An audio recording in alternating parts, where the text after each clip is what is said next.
আসসালামু আলাইকুম। তো আজকে আপনাদের সাথে শেয়ার করব 40 ইঞ্চি বডির কামিজ কিভাবে কাটিং করবেন সেটি আপনাদের আমি দেখিয়ে দিব। তো এখানে আমি কাপড় নিয়েছি, এই যে 2 ভাঁজে আছে কাপড়টি। তো এখানে 2 হাত বহরের আমি 2 গজ 13 গিরা কাপড় নিয়েছি। আপনারা 2.5 গজ কাপড় নিলে হয়ে যাবে। যেহেতু আমি এই যে নিচের থেকে হাতার কাপড়টি বের করব, তো আপনারা চাইলে সাইড থেকে হাতাটাও বের করতে পারেন। তো এখন আমি যে মেপে দেখিয়ে দিয়েছি, উপরে আছে এই যে 2 গজ আর নিচের দিকে আছে 15 ইঞ্চি 2 ভাঁজে। তো এখন আমি কাপড়টি এভাবে করে দুটি ভাঁজ দিয়ে দেন 4 পার্ট করে নিয়েছি। নেওয়ার পরে এখন বডির যে মাপ থাকবে, তো তার সাথে আরও 1.5 ইঞ্চি সেলাই মার্জিনের জন্য নিয়ে মোট আমি 45 ইঞ্চি নিয়ে এভাবে করে কাপড়টি প্রথমে কেটে নিব। তো বন্ধুরা, আমার চ্যানেলে নতুন হয়ে থাকলে অবশ্যই চ্যানেলটি সাবস্ক্রাইব করে দিবেন, পাশে থাকা বেল বাটন অন করে দিবেন নতুন নতুন ভিডিও দেখার জন্য। আর যারা অলরেডি সাবস্ক্রাইব করে দিয়েছেন তাদেরকে অসংখ্য ধন্যবাদ। ভিডিওটি ভালো লাগলে অবশ্যই লাইক কমেন্ট শেয়ার করে দিবেন, আর ভিডিওটি কেমন হয়েছে অবশ্যই কমেন্ট করে জানাবেন। কোনো জায়গায় বুঝতে অসুবিধা হলে অবশ্যই কমেন্ট করে বলবেন, আমি অবশ্যই কমেন্টের মাধ্যমে বুঝিয়ে দেওয়ার চেষ্টা করব। তো এখন দেখুন, আমি যে কাপড়টি প্রথমে দুটি ভাঁজ দিয়ে নিয়েছিলাম, তো এক সাইডে কিন্তু ফুলটা ঘুরে গিয়েছিল। তো সেইভাবে এভাবে করে দেখুন কাপড়টি আমি মেলে তারপরে এক সাইডের কাপড়ের যে ফুলটা এটা আমি ঘুরিয়ে এই যে সদর যে ফুলটা এটা আমি করে নিয়েছি 2 সাইডে। তো দেখতে পাচ্ছেন। তো এখন দেখুন এভাবে করে আমি এই যে দুটি ভাঁজ দিয়ে কাপড়টি সুন্দর করে মেলে তারপরে নিচের যে ঘেরটা দিব, তো সেই ঘের অনুযায়ী আমি কাপড়টি যে ভাঁজ দিয়ে 4 পার্ট করে নিচ্ছি। তো দেখতে পাচ্ছেন এভাবে করে যে আমি নিচে দিব হচ্ছে 14 ইঞ্চি মতন এভাবে ভাঁজটি দিয়ে নিচ্ছি। তো এখানে আমি হচ্ছে মেপে নিব। তো আপনারা সবসময় এভাবে মেপে কাজ করবেন, তাহলে কিন্তু কোনো প্রকারের ঝামেলা হবে না, কম বেশ হবে না। তো এভাবে করে যে ফিতা দিয়ে মেপে তারপরে চক দিয়ে আমি দাগগুলো দিয়ে নিব। তো যে ভিতরেও আমি মেপে নিচ্ছি। তো দেখতে পাচ্ছেন এভাবে করে যে মেপে নিব। তো আপনাদের কাছে একটা রিকোয়েস্ট থাকবে, ভিডিও দেখে ভালো লাগলে অবশ্যই লাইক কমেন্ট শেয়ার করে দিবেন, আর ভিডিওটি কেমন হয়েছে অবশ্যই কমেন্ট করে জানাবেন। আমাদের একটি ভিডিও বানাতে অনেক কষ্ট হয়, তো আপনারা যদি সাপোর্ট করেন তাহলে আমাদের নেক্সট ভিডিও বানাতে কিন্তু ভালো লাগে। তো আমার সাইডে আছে বন্ধ পাশ, আমার অপোজিট সাইডে আছে খোলা পাশ। তো এখন দেখুন উপরে হচ্ছে সেলাই মার্জিনের জন্য আমি 1/2 ইঞ্চি নেব। নেওয়ার পরে এখানে হচ্ছে আমি 43 ইঞ্চি লম্বা নেব, আরও 1 ইঞ্চি নেব সেলাই মার্জিনের জন্য। তো এখানে আমি মোট লম্বা নিয়েছি 43 ইঞ্চি। আপনারা আপনাদের মেজারমেন্ট অনুযায়ী মাপগুলো নিয়ে নেবেন। তো এরপরে আমি উপরের দাগটা এভাবে করে স্কেলের সাহায্যে নিয়ে নিচ্ছি। তো নিচেরটাও আমি দাগটা টেনে নিয়েছি। এখন দেখুন এই যে দাগ দিয়েছি, দাগের নিচ থেকে হচ্ছে এখানে আমি এই যে সাইড ফাড়ার মাপটা নিচ্ছি হচ্ছে 20.5 ইঞ্চি। তো আমি যে 43 ইঞ্চির লম্বার জন্য 20.5 ইঞ্চি নিয়েছি। নিয়ে এভাবে করে স্কেলের সাহায্যে দাগটি দিয়ে নেব। এই বন্ধ সাইড থেকে আমি 40 ইঞ্চি বডির জন্য 7 ইঞ্চি ফুট কাট নেব। সেমভাবে আমি নিচেও দাগ দিয়ে দাগটি সোজা করে নেব। তো দেখতে পাচ্ছেন এখন এই যে উপরে যে দাগ দিয়েছি, দাগের নিচ থেকে আরমোলের শেপটা দিব আমি 6.5 ইঞ্চি। তো ওই যে 6.5 ইঞ্চিতে আমি দাগ দিয়ে নিয়েছি। 40 ইঞ্চি বডির জন্য ফুট কাট নিয়েছি আমি 7 ইঞ্চি, আর আরমোলটা নিয়েছি 6.5 ইঞ্চি। তো এরপরে দেখুন এই 2 দাগের মাঝ বরাবর আমি 7 ইঞ্চিতে কোমরের মাপটা নেব। তো আপনারা এই 2 দাগের মাঝ বরাবর কিন্তু এই যে কোমরের মাপটা দিয়ে নেবেন।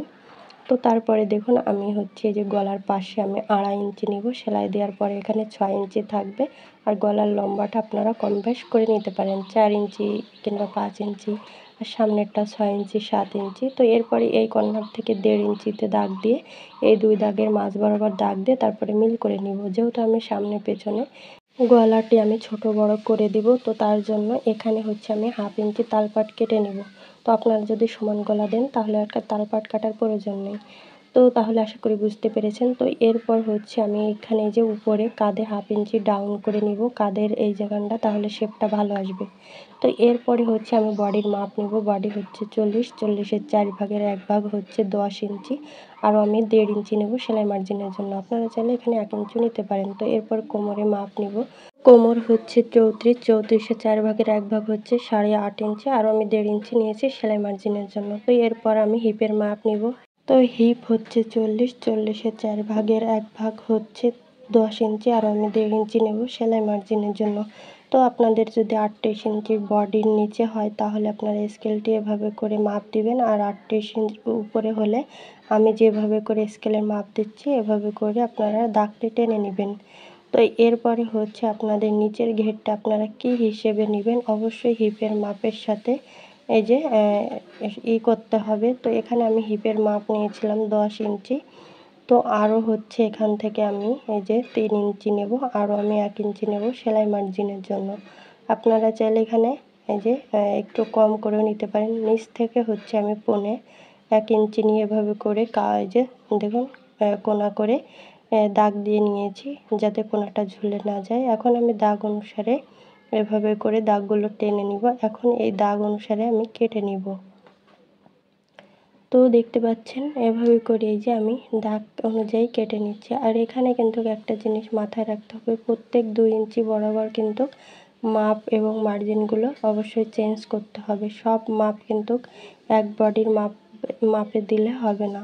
তো এখানে দেখুন আমি যে দাগ দিয়েছি দাগ অনুসারে আমি যে চিহ্ন করে নিব যাতে সেলাইয়ের সময় বুঝতে সুবিধা হয়। গলাটা এখন আমি কাটবো না, এটা আমি পরে কেটে নিব।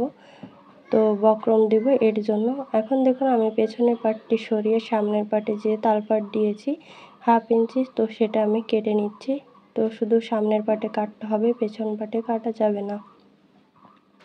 তো এখন দেখুন আমি হাতাটা কিভাবে কাটবো সেটা আমি দেখিয়ে দিচ্ছি। হাতার কাপড়টি এই যে এই বডির আর্মহোলের সাইডে সেলাই মার্জিনের জন্য 1/2 ইঞ্চি রেখে এভাবে করে মেপে নেবেন।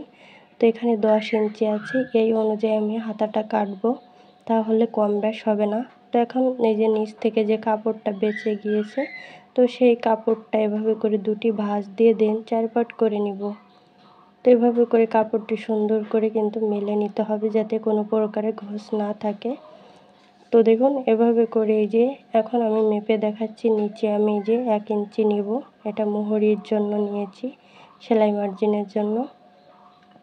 তো নিয়ে এভাবে করে দাগটি আমি দিয়ে নিচ্ছি। নেওয়ার পরে এখন এই দাগের এই যে উপর থেকে হচ্ছে আমি এখানে দেখতে পাচ্ছেন 7.5 ইঞ্চি নিচ্ছি, আরও আমি 1/2 ইঞ্চি নেব সেলাই মার্জিনের জন্য।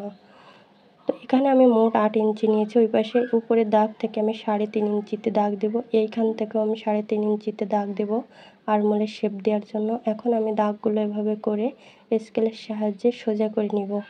তো এই কর্নার থেকে হচ্ছে আমি এখানে এই যে 3.25 ইঞ্চিতে দাগ দিয়ে এভাবে করে রাউন্ড শেপ দিয়ে দিব। তো দেওয়ার পরে দেখুন এখন আমি হাতার মোহরির মাপটা নিব। তো হাতার মোহরি হচ্ছে 13 অর্ধেক হচ্ছে 6.5 ইঞ্চি, আর আমি 1.5 ইঞ্চি নিয়েছি সেলাই মার্জিনের জন্য। এখন দেখুন এই যে উপরের থেকে এভাবে করে ফিতাটা এইভাবে ঘুরিয়ে ঘুরিয়ে মেপে নিতে হবে। এখানে একটু কাপড় কম আছে, তো এই যে উপর থেকে প্রথমে এই দাগ অনুসারে কেটে এই যে এখানে যে কাপড়টা বেঁচে যাবে তো সেটা আমি জয়েন দিব। এখানে মাঝ সেন্টারে আমি যে একটা চিহ্ন করে নিয়েছি, তারপরে এই কাপড়ের উপরে 1/2 ইঞ্চি উঠিয়ে এভাবে করে মেপে নিব। এইখানে এই যে 10 ইঞ্চিতে আমি চিহ্ন করে নিয়েছি। নেওয়ার পরে এভাবে করে দাগ দিয়ে স্কেলের সাহায্যে রাউন্ডটা মিলিয়ে নিয়েছি। এখন আমি দাগ অনুসারে কেটে নিব। তো তাহলে আশা করি বুঝতে পেরেছেন। এখন আমি যেহেতু বডিতে তালপাট দিয়েছি সামনের পাটে, হাতায় অবশ্যই সামনের পাটে তালপাট কেটে নিতে হবে। তো তার জন্য এভাবে করে 1/2 ইঞ্চিতে দাগ দিয়ে এভাবে রাউন্ড শেপ দিয়ে আমি এখন দাগ অনুসারে কেটে নিচ্ছি। তো এই যে সম্পূর্ণ কাটিং করা হয়ে গেছে হাতাটাও।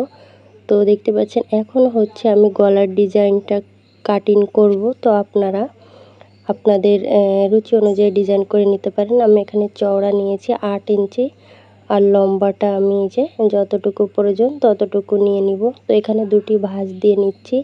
নেওয়ার পরে এই 2 ভাঁজ থেকে এই বন্ধ পাশ থেকে হচ্ছে আমি এখানে গলার চওড়াটা 6 ইঞ্চি নিব। তো 2 ভাঁজে আমি 3 ইঞ্চি নিচ্ছি, এটা মেলার পরে 6 ইঞ্চি হয়ে যাবে। তো দেখতে পাচ্ছেন এভাবে করে নিচেও দাগ দিয়ে দাগটি আমি সোজা করে নিচ্ছি। নেওয়ার পরে এই যে উপর থেকে হচ্ছে আমি এখানে 7.5 ইঞ্চি নিব গলার লম্বাটা। নেওয়ার পরে এভাবে করে সোজা করে দাগ দিয়ে দিব। নিচের দাগ থেকে 2 ইঞ্চি উপরে দাগ দিয়ে এভাবে করে রাউন্ড শেপ দিয়ে আমি এই যে দাগ দিয়েছি দাগের উপর থেকে এভাবে রাউন্ড শেপ দিয়ে নিব। তো দেখতে পাচ্ছেন গলার ডিজাইনটা খুব সুন্দর হয়েছে। তো আপনারা চাইলে এরকম ডিজাইন করে নিতে পারেন, আর তা না হলে আপনাদের রুচি অনুযায়ী ডিজাইন করে নেবেন। সাইড থেকে হচ্ছে আমি 1.25 ইঞ্চি নিয়ে এইভাবে করে দাগ দিয়ে এখন আমি দাগ অনুসারে কেটে নিব। তো এটা হচ্ছে একটা পান গলার শেপ বলে কিংবা ভি শেপ যাই বলেন। তো এভাবে করে এই যে সাইড থেকে আমি যে এই যে দেখুন বক্রমটি কেটে তারপরে এভাবে করে এই যে দেখতে পাচ্ছেন এভাবে করে এই যে কেটে নিয়েছি। তো এই যে সামনের গলার ডিজাইনটি আমি কেটে নিয়েছি, এখন পেছন গলাটা আমি কেটে নিব। তো দেখতে পাচ্ছেন এভাবে করে হচ্ছে যে পেছনে হচ্ছে আমি যে গোল গলা দিব। তো এখানেও হচ্ছে আমি 3 ইঞ্চি নিব, নিয়ে এভাবে করে সোজা করে দাগ দিয়ে নিব। উপরের দাগ থেকে হচ্ছে আমি 4.5 ইঞ্চি নিচ্ছি, নিয়ে এভাবে করে গোল শেপ দিয়ে দিব। তো দেখুন সাইড থেকে 1 ইঞ্চিতে দাগ দিয়ে এই কোণা থেকে এভাবে করে রাউন্ড শেপ দিয়ে মিলিয়ে নিব। তো সাইডে হচ্ছে আমি 1.25 ইঞ্চির মতন নিয়েছি, নিয়ে এভাবে করে রাউন্ডটা ঘুরিয়ে তারপরে হচ্ছে এভাবে এই যে ভালোভাবে বোঝার জন্য আমি আবারও দাগ টেনে নিচ্ছি। এখন আমি দাগ অনুসারে কেটে নিব। তো সম্পূর্ণ এই যে 2 পাশে গলাটি আমি কেটে নিয়েছি। তো বন্ধুরা, আমার চ্যানেলে নতুন হয়ে থাকলে অবশ্যই চ্যানেলটি সাবস্ক্রাইব করে দিবেন, পাশে থাকা বেল বাটন অন করে দিবেন নতুন নতুন ভিডিও দেখার জন্য। আর অবশ্যই ভিডিওটি ভালো লাগলে অবশ্যই লাইক কমেন্ট শেয়ার করে দিবেন। তো আজ এই পর্যন্ত, নেক্সট অন্য কোনো ভিডিও নিয়ে চলে আসবো। তো সবাই ভালো থাকবেন, আমার জন্য দোয়া করবেন। আল্লাহ হাফেজ।